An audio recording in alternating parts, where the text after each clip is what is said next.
Thank you everyone for joining us. This is the info day for our SME Market Expansion Call for 2024. I'll just go through the agenda quickly, then we'll have a couple of introductions. So first of all, this is what you can expect from today.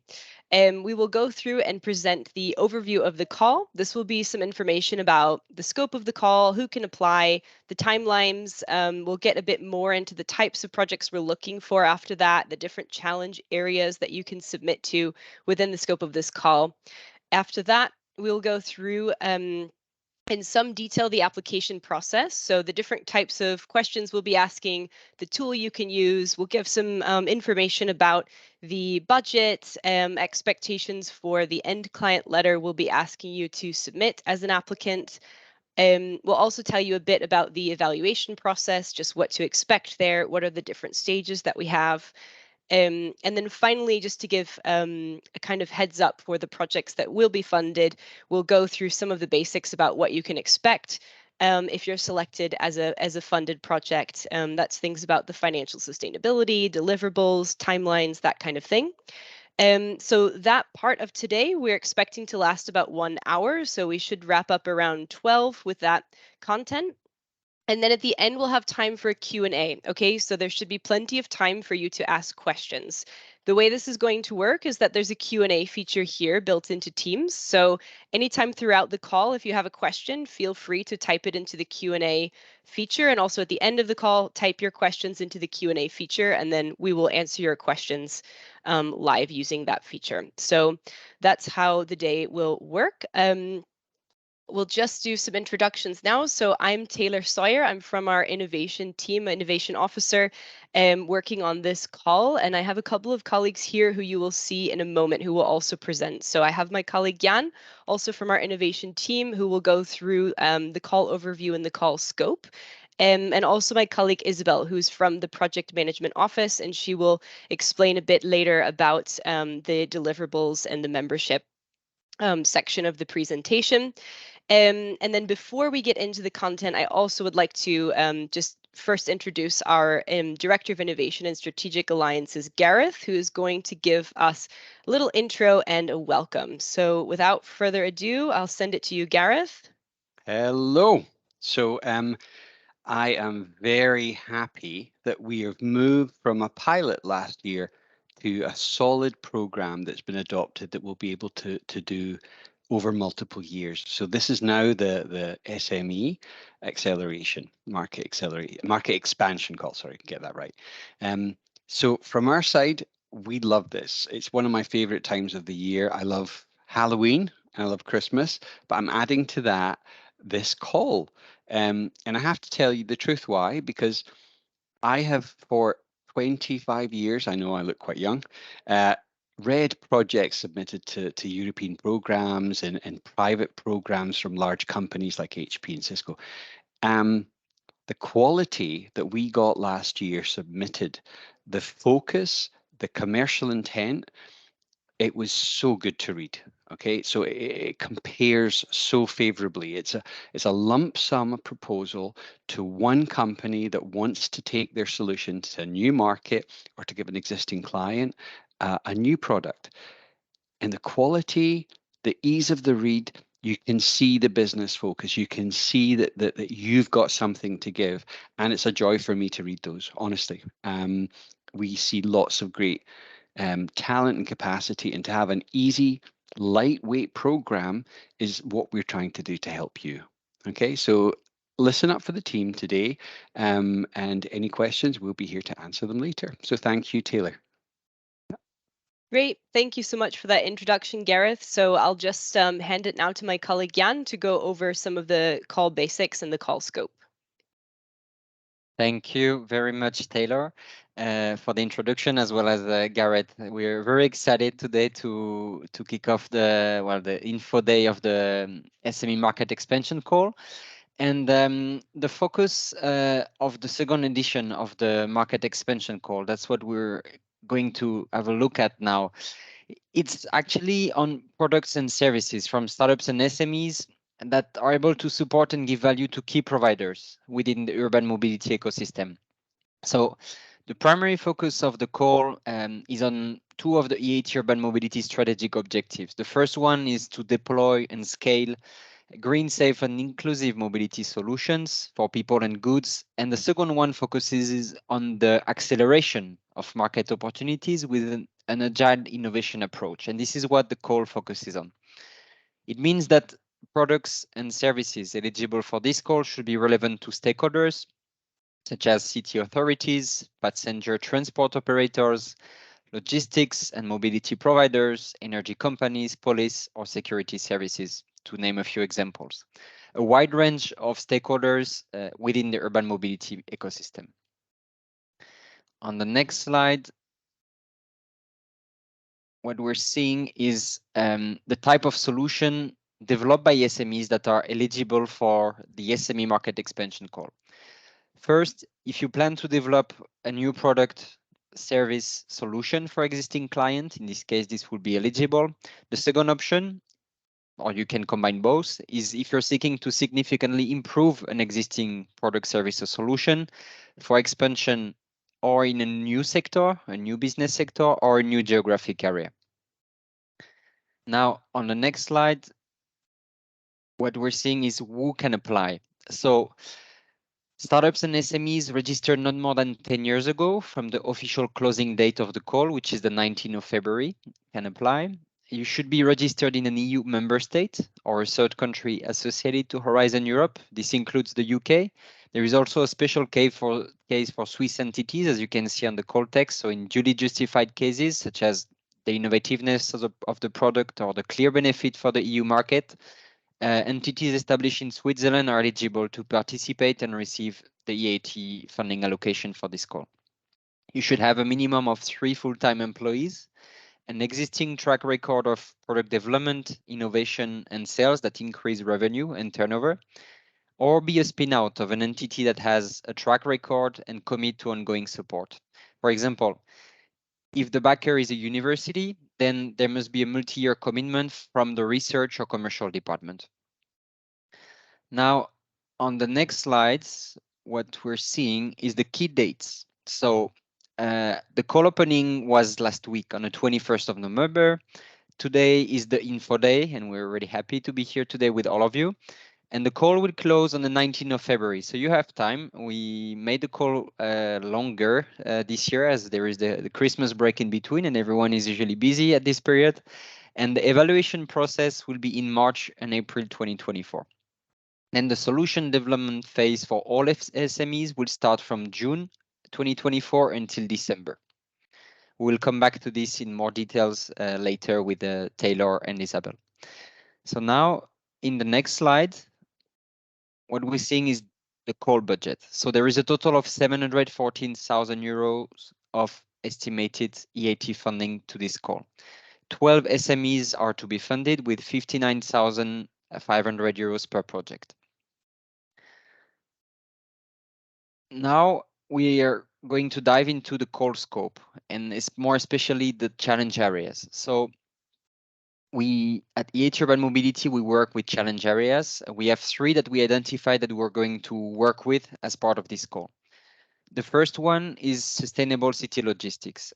As you all know, the transportation and goods has drastically changed over the last 15 years with the e-commerce players.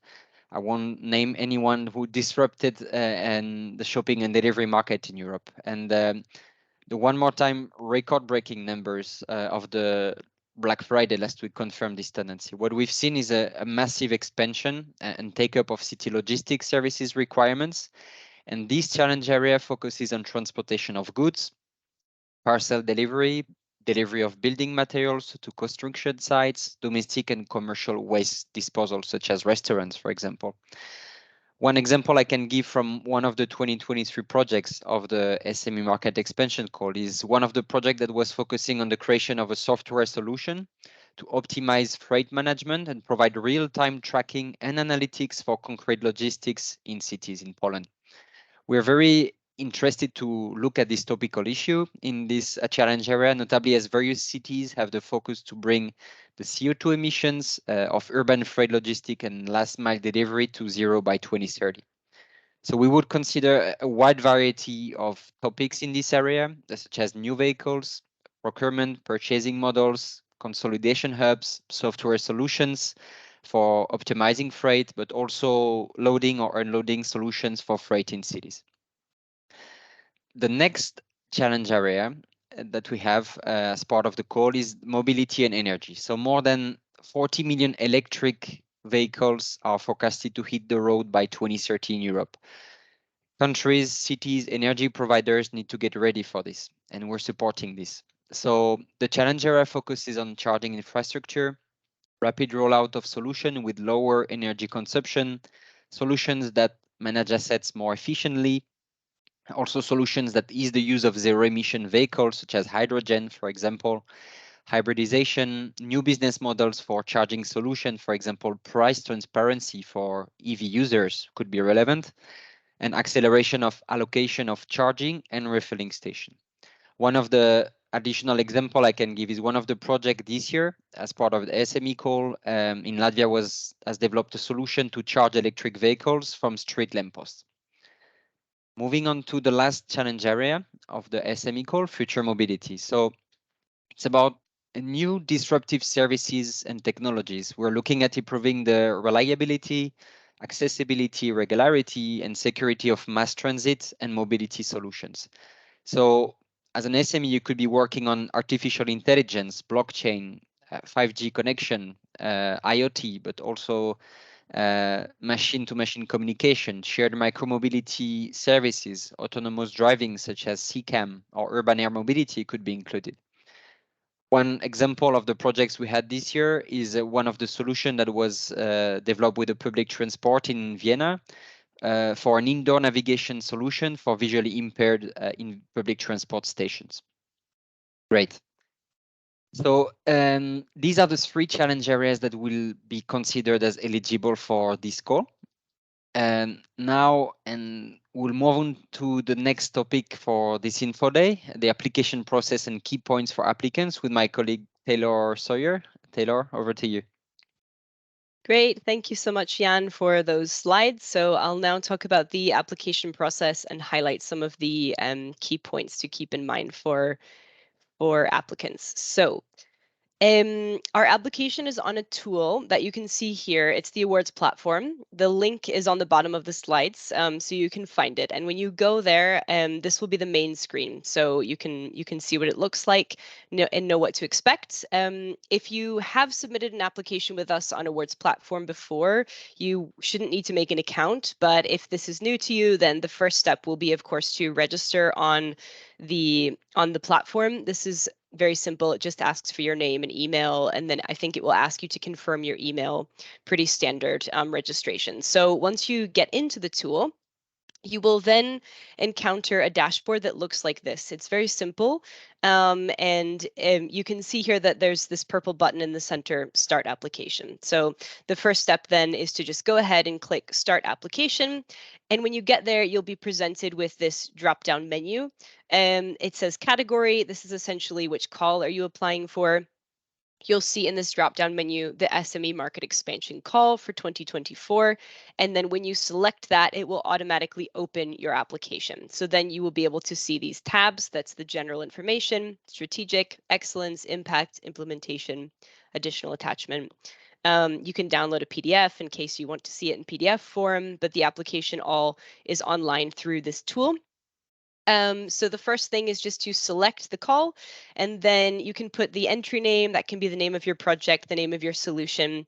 You can then click Save and Next, and then it will take you into the different tabs where you will be asked to fill in content. So what are the things that you will encounter here? First of all, general information, as you can imagine, is general information. So we're asking for what's your name, what's your title and role within the company, your contact details, basic information like that so that we know who you are. This is also where we will ask for some information about your company. So we'll ask for things like the NACE code. You need to have a PIC, a participant in identification code for your business. So you'll have to put that there. The VAT number. We'll also ask about the number of full-time employees As Jan mentioned, one of the criteria is that you do have at least 3 full-time employees in the company. So you can tell us here how many you have. And then we'll also ask about the date of incorporation, of course, because earlier you heard as well, your SME should have been founded within the last 10 years to be eligible. So there will be the questions here about your company like that, along with a few other questions I haven't listed, but pretty predictable general information questions. Then we go on to the tab that's strategic. So this is just a few things where we're asking you to confirm and make sure that your proposal is indeed aligned with the scope of this call, that you have actually read the requirements for the call, you have the correct TRL level, that you fit into the challenge, one of the challenge areas of the call, that you also understand about the KPIs and the deliverables that we're expecting from the projects in this call. And also, well, you see this first drop-down menu, the proposal will ...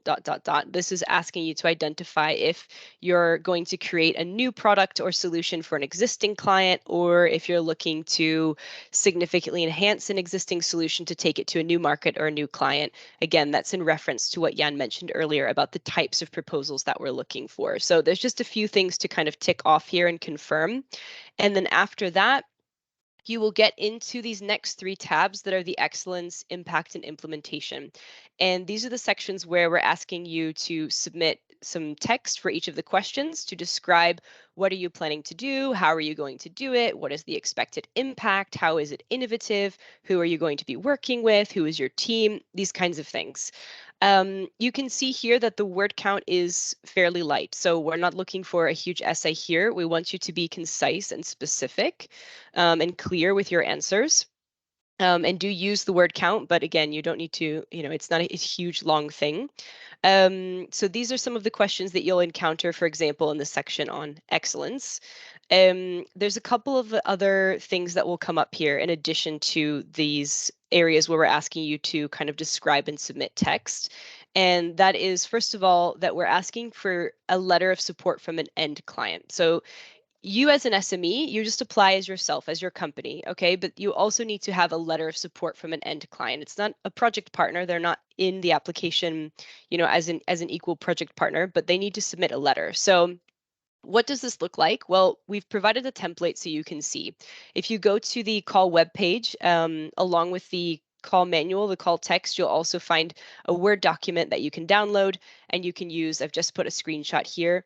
And essentially, your end client can be a private entity or a public entity. So whatever makes sense in terms of your business and who is actually a potential client. So if it's a city or a public transit authority, that's great. If it's more of an industrial company, that's completely fine. I mean, it's really any company that makes sense as a potential client for you as an innovator in the urban mobility sector.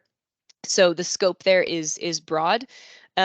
This letter template should be, of course, adapted and customized to your project. So we would ask that the end client includes their logo at the top. Of course, they need to put their address, they need to put their, the name of their business, and then they should also describe some things about, that they're interested to work with you, that they're interested to maybe become a potential client of yours, that they're enthusiastic to see the demo.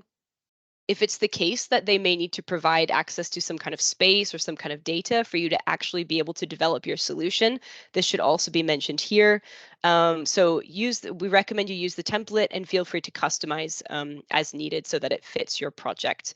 And then there's a space on the awards platform tool where you can upload that letter, and it should of course be in English.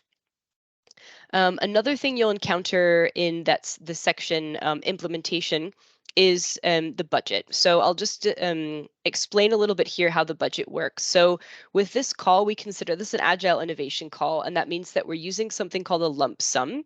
So all of the projects that will be funded through this call will receive a fixed amount of 59,500 euros per project. So what that means is that when you submit your budget, it should add up to that amount in total. And the cost that you submit should be based on eligible cost categories. So I won't go into detail on this because there's a link here you can access, and it's similar to if you've had other funded projects before. It shouldn't come as a surprise. Certain things are eligible for you to submit within your budget.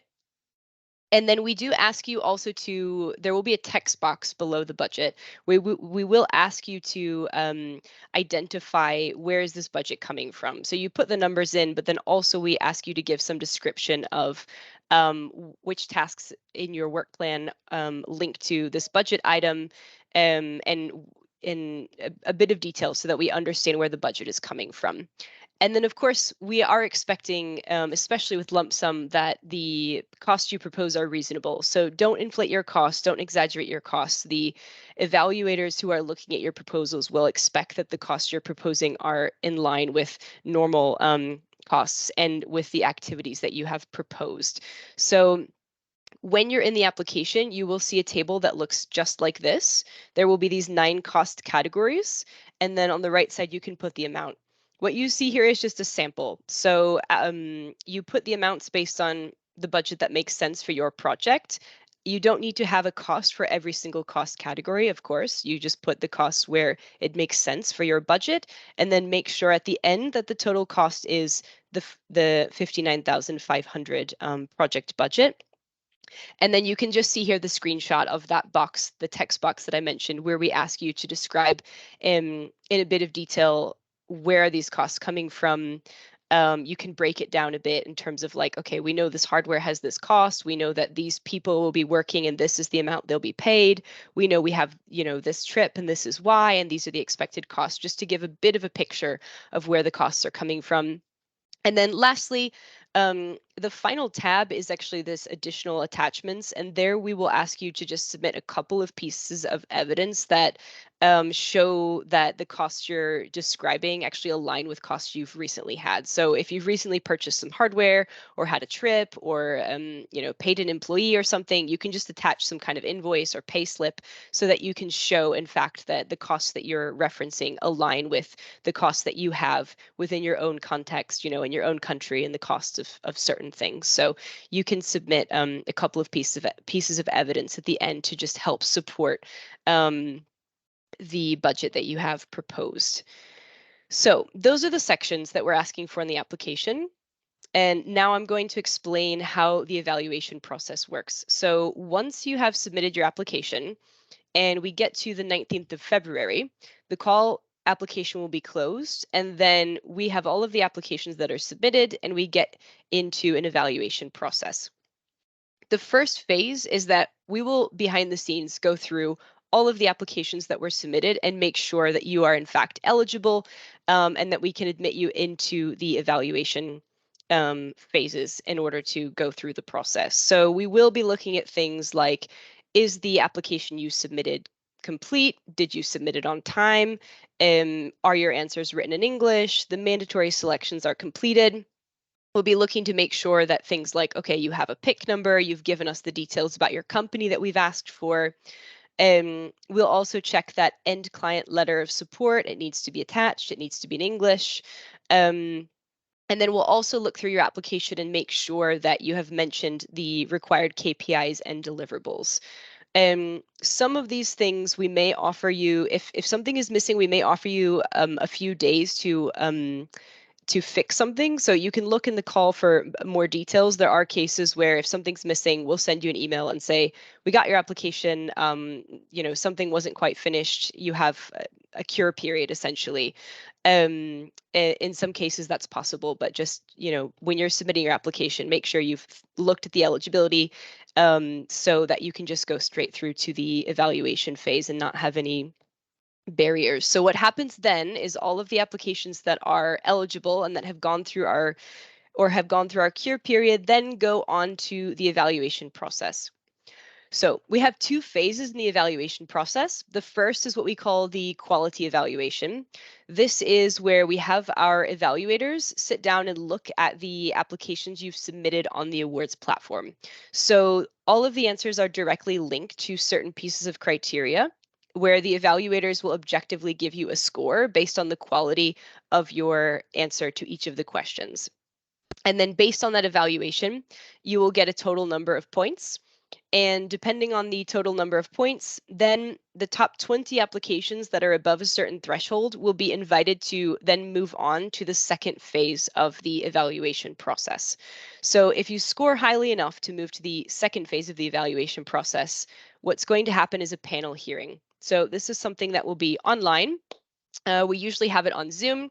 We will send an email once we know if you've been invited, and it will describe essentially what we're looking for. This is a 5-minute kind of presentation of your project. We'll give instructions about that, of course, and then there's a 10-minute Q&A. So it's about a 15-minute block of time for each of the 20 applications that move on to the panel hearing.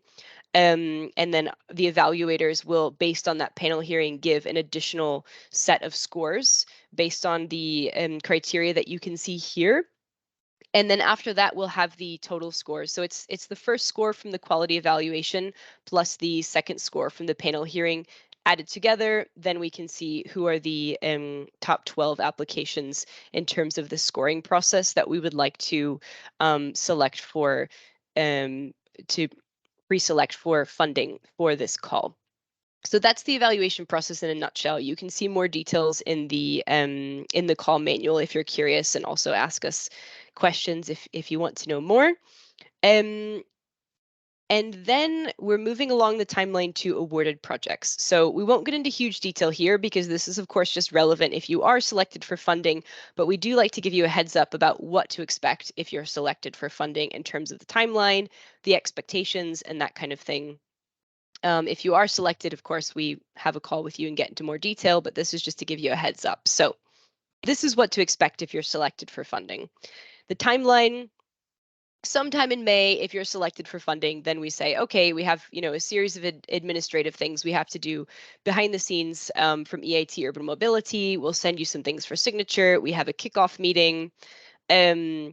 We have to add your application to our online tool, that kind of thing. So that will take place during that time.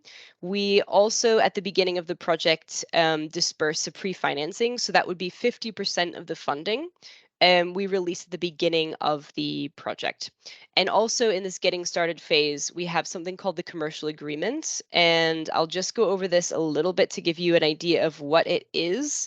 But essentially, depending on your relationship to us, you will be in one of two tracks. So if you're new to EIT Urban Mobility and you haven't had a project with us before, if you're not in the equity portfolio, then you would be considered a general commercial partner, and you would go down the relevant track for the financial sustainability for the commercial agreement there.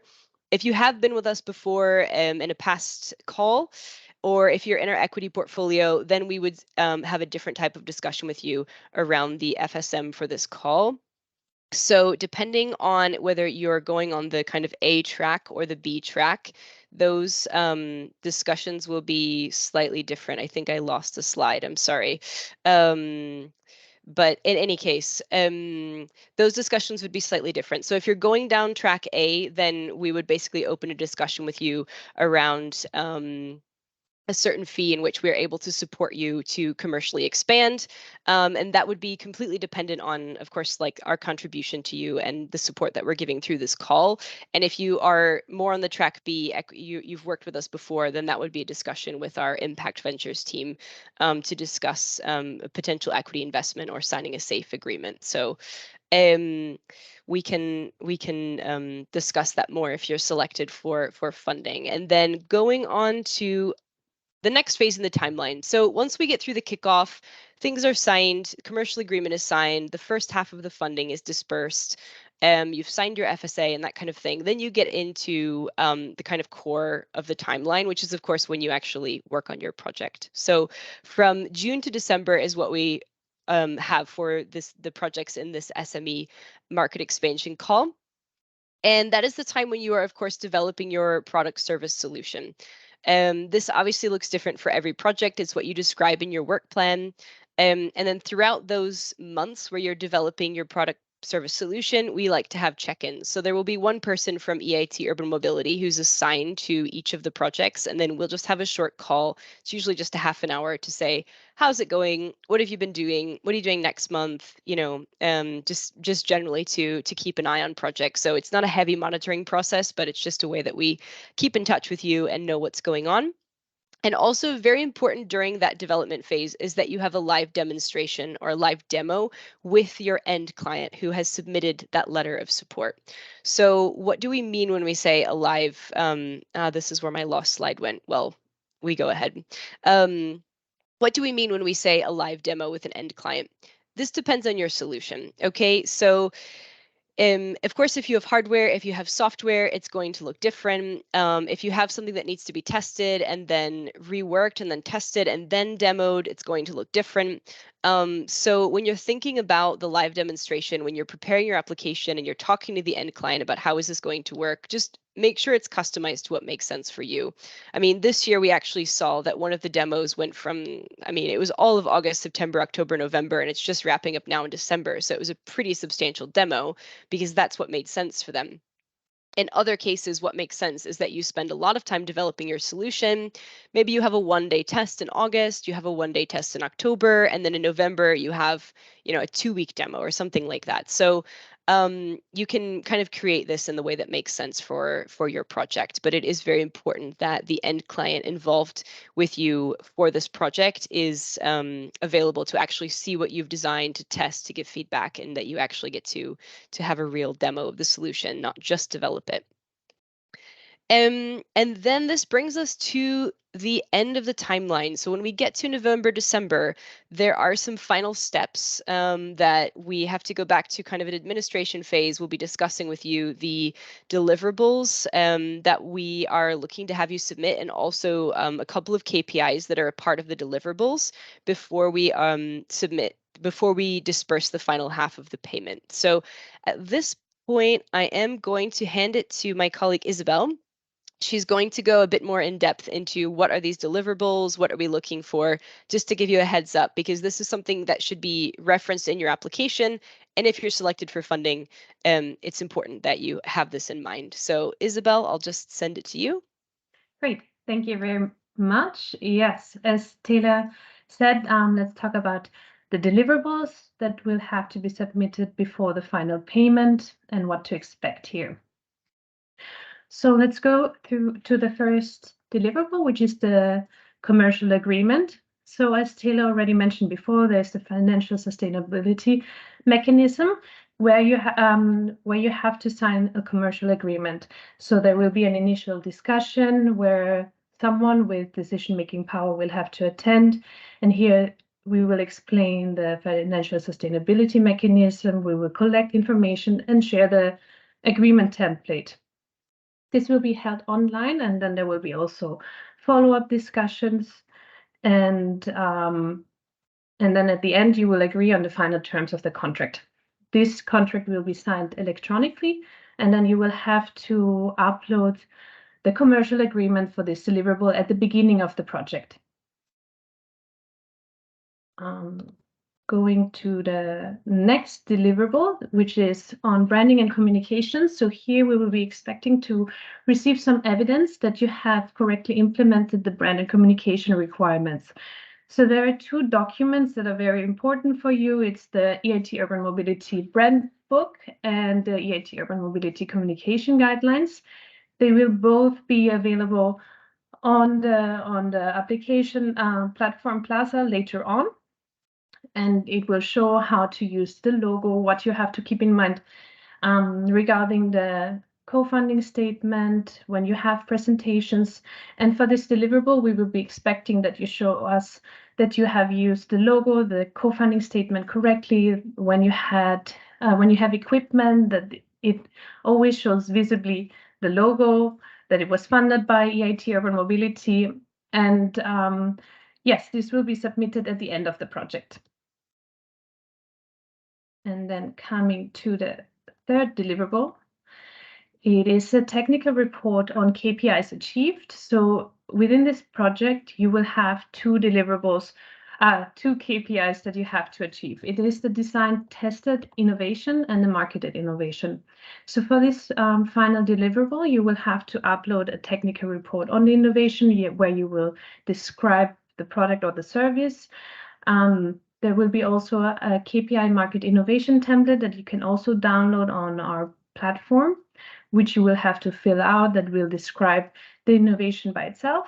And then together with this, you will have also to upload an invoice that documents that you have made at least you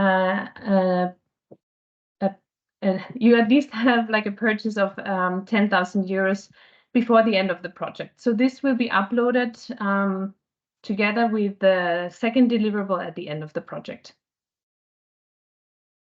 Then coming to the final part. So this is the EIT Urban Mobility membership.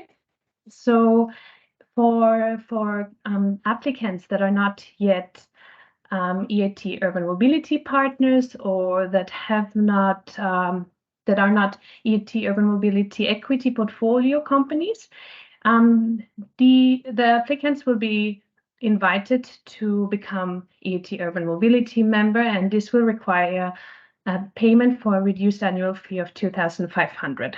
With this membership, there are certain benefits that you will have. So we will help you with ideas that you might have. There will be matchmaking, and we will also prepare you for proposal for annual calls. You will also receive like exclusive advantages to participate in the Tomorrow Mobility World Congress. And then furthermore, you will also have the opportunity to join our consortium for non-EIT funded projects through Horizon Lab. Yes, and I think that's it from my side, and I will hand over back to Taylor. Great, thank you. Thank you, Isabel, for presenting these last slides. So actually, this does bring us to the end of the content that we wanted to present. Thank you so much, everyone, for joining us today. We really appreciate your presence here online. We hope you got some good information, and have a very nice rest of the day.